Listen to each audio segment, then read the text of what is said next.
Assalamualaikum warahmatullahi wabarakatuh. Cerita pendek merupakan salah satu karya sastra yang memusatkan diri pada satu tokoh dalam satu situasi. Dalam cerita pendek, kita akan banyak menemukan berbagai karakter tokoh, baik protagonis maupun antagonis. Keduanya merupakan cerminan nyata dari kehidupan di dunia. Namun, dari karakter tokoh tersebut kita dapat menemukan nilai-nilai kehidupan, yaitu perbuatan baik yang harus kita tiru dan perbuatan buruk yang harus kita jauhi. Nah, kali ini kita akan membahas meneladani kehidupan dalam cerita pendek bersama saya, Reza Nurhaida. Cerita pendek merupakan karangan pendek yang berbentuk prosa yang mengisahkan sepenggal kehidupan tokoh yang penuh pertikaian, peristiwa yang mengharukan dan menyenangkan, serta mengandung pesan yang tidak mudah dilupakan. Struktur isi cerita pendek. Yang pertama, abstrak. Ringkasan inti cerita dalam cerpen abstrak ini sifatnya opsional, boleh dilibatkan atau tidak jadi masalah. Kemudian, orientasi, pengenalan latar cerita atau bagian pendahuluan dalam sebuah cerita, baik pengenalan sifat tokoh, tempat terjadinya peristiwa dalam cerita, maupun pengenalan suasana dalam cerita. Yang ketiga, komplikasi, bagian yang memuat masalah konflik dalam cerita. Masalah mulai timbul karena sebab akibat rangkaian peristiwa, kemudian sampai pada klimaks.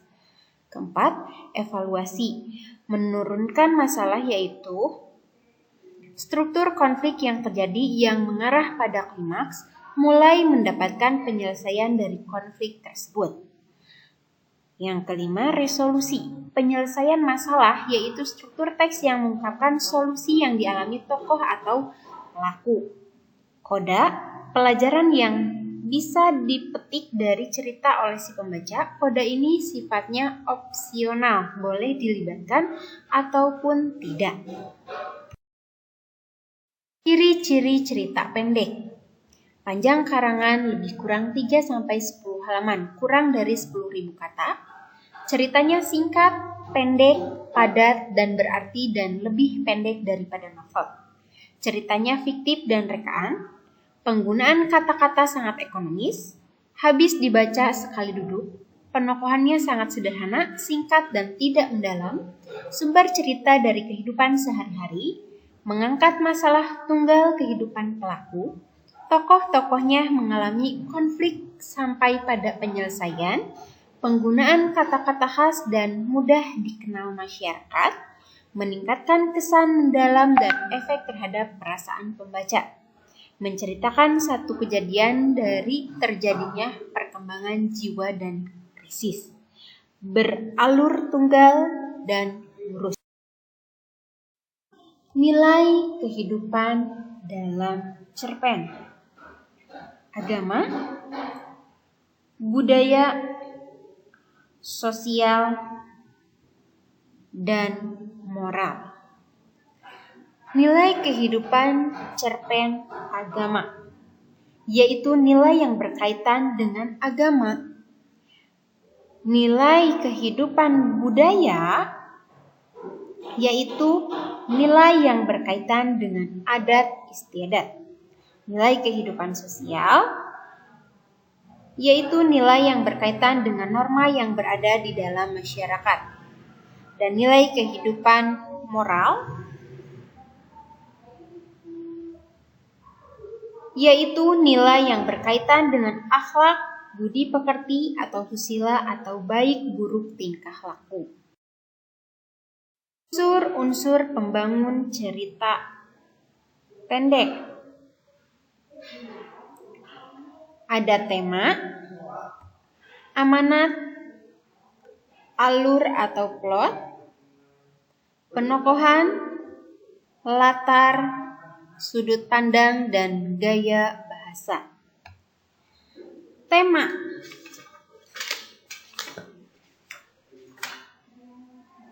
Adalah gagasan yang menjalin struktur isi cerita. Tema suatu cerita menyangkut segala persoalan, baik itu berupa masalah kemanusiaan, kekuasaan, kasih sayang, kecemburuan, dan sebagainya.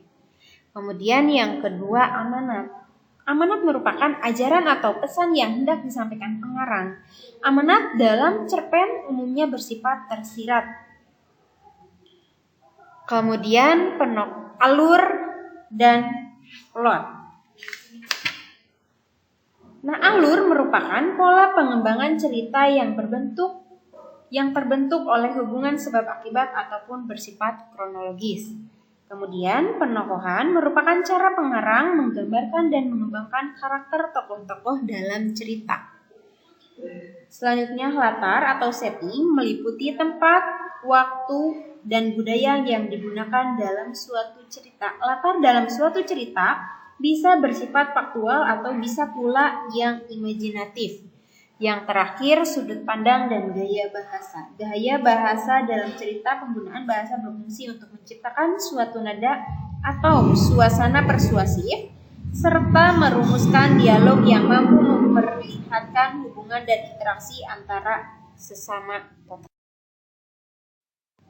Struktur teks cerita pendek. Pengenalan cerita, pengungkapan peristiwa, menuju pada konflik, dan yang terakhir penyelesaian. Pengenalan suatu cerita, dalam bagian ini pengarang memperkenalkan para tokoh, menata adegan dan hubungan antar tokoh. Pengungkapan peristiwa, dalam bagian ini disajikan peristiwa awal yang menimbulkan berbagai masalah, pertentangan ataupun kesukaran-kesukaran bagi para tokohnya. Kemudian menuju pada konflik, terjadi peningkatan perhatian, kegembiraan, kehebohan, ataupun keterlibatan berbagai situasi yang menyebabkan bertambahnya kesukaran tokoh. Puncak konflik. Nah, bagian ini disebut pula sebagai klimaks. Inilah bagian cerita yang paling besar dan mendebarkan. Pada bagian pula ditentukannya perubahan nasib beberapa tokohnya. Misalnya, apakah dia kemudian berhasil menyelesaikan masalahnya atau gagal. Yang terakhir, penyelesaian. Sebagai akhir cerita, pada bagian ini berisi penjelasan tentang sikap ataupun nasib-nasib yang dialami tokohnya setelah mengalami peristiwa puncak itu. Namun ada pula cerpen yang penyelesaian akhir ceritanya itu diserahkan kepada imaji pembaca. Jadi, akhir ceritanya itu dibiarkan menggantung tanpa ada penyelesaian. Ciri kebahasaan teks cerita pendek banyak menggunakan kalimat bermakna lampau yang ditandai oleh fungsi-fungsi keterangan yang bermakna kelampauan seperti ketika, itu, beberapa tahun yang lalu, telah terjadi, dan sebagainya. Kemudian banyak menggunakan kata yang menyatakan urutan waktu. Contoh, sejak saat itu, setelah itu, mula-mula, kemudian, dan sebagainya. Yang ketiga, banyak menggunakan kata kerja yang menggambarkan suatu peristiwa yang terjadi, seperti menyuruh, membersihkan, menawari, melompat, dan menghindar. Yang keempat, banyak menggunakan kata kerja yang menunjukkan kalimat tak langsung sebagai cara menceritakan tuturan seorang tokoh oleh pengarang. Nah, contohnya di sini mengatakan bahwa menceritakan tentang, mengungkapkan, menerangkan, menyatakan, dan menuturkan. Yang kelima, banyak menggunakan kata kerja yang menyatakan sesuatu yang dipikirkan atau dirasakan oleh tokoh. Contoh, merasakan, menginginkan, mengharapkan, mendambakan, mengalami, dan sebagainya. Kemudian yang keenam, menggunakan banyak dialog. Contoh, Alam berkata, jangan diam saja, segera temui orang itu. Kemudian, di mana keberadaan temanmu sekarang? Tanya Ani pada temannya, dan seterusnya. Yang terakhir, ketujuh, menggunakan kata-kata sifat untuk menggambarkan tokoh, tempat, atau suasana. Contoh, segala sesuatu tampak berada dalam kendali sekarang. Bahkan kamarnya sekarang sangat rapih dan bersih. Segalanya tampak tepat berada di tempatnya sekarang. teratur rapi dan tertata dengan baik. Ia adalah juru masak terbaik yang pernah dilihatnya. Ahli dalam membuat ragam makanan timur dan barat yang sangat sedap. Ayahnya telah menjadi pencandu beratnya. Langkah-langkah menulis cerpen.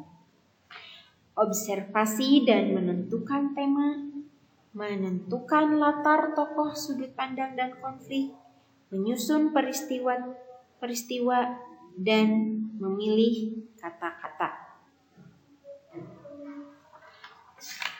Selanjutnya, fungsi sastra dalam cerita pendek.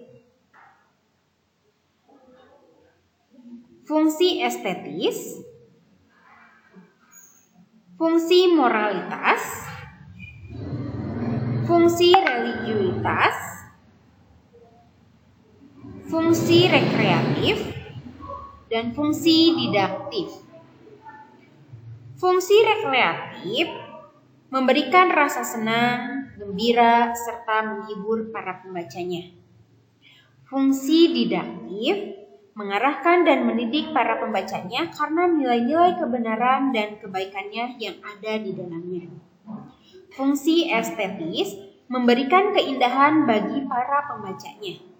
Fungsi moralitas mengandung nilai moral sehingga para pembacanya dapat mengetahui moral yang baik dan tidak baik bagi dirinya. Kemudian, fungsi religiusitas mengandung ajaran agama yang dapat dijadikan teladan bagi para pembacanya. Sekian dan terima kasih atas pemahaman materi hari ini. Semoga kita bisa berjumpa lagi di materi selanjutnya. Wassalamualaikum warahmatullahi wabarakatuh.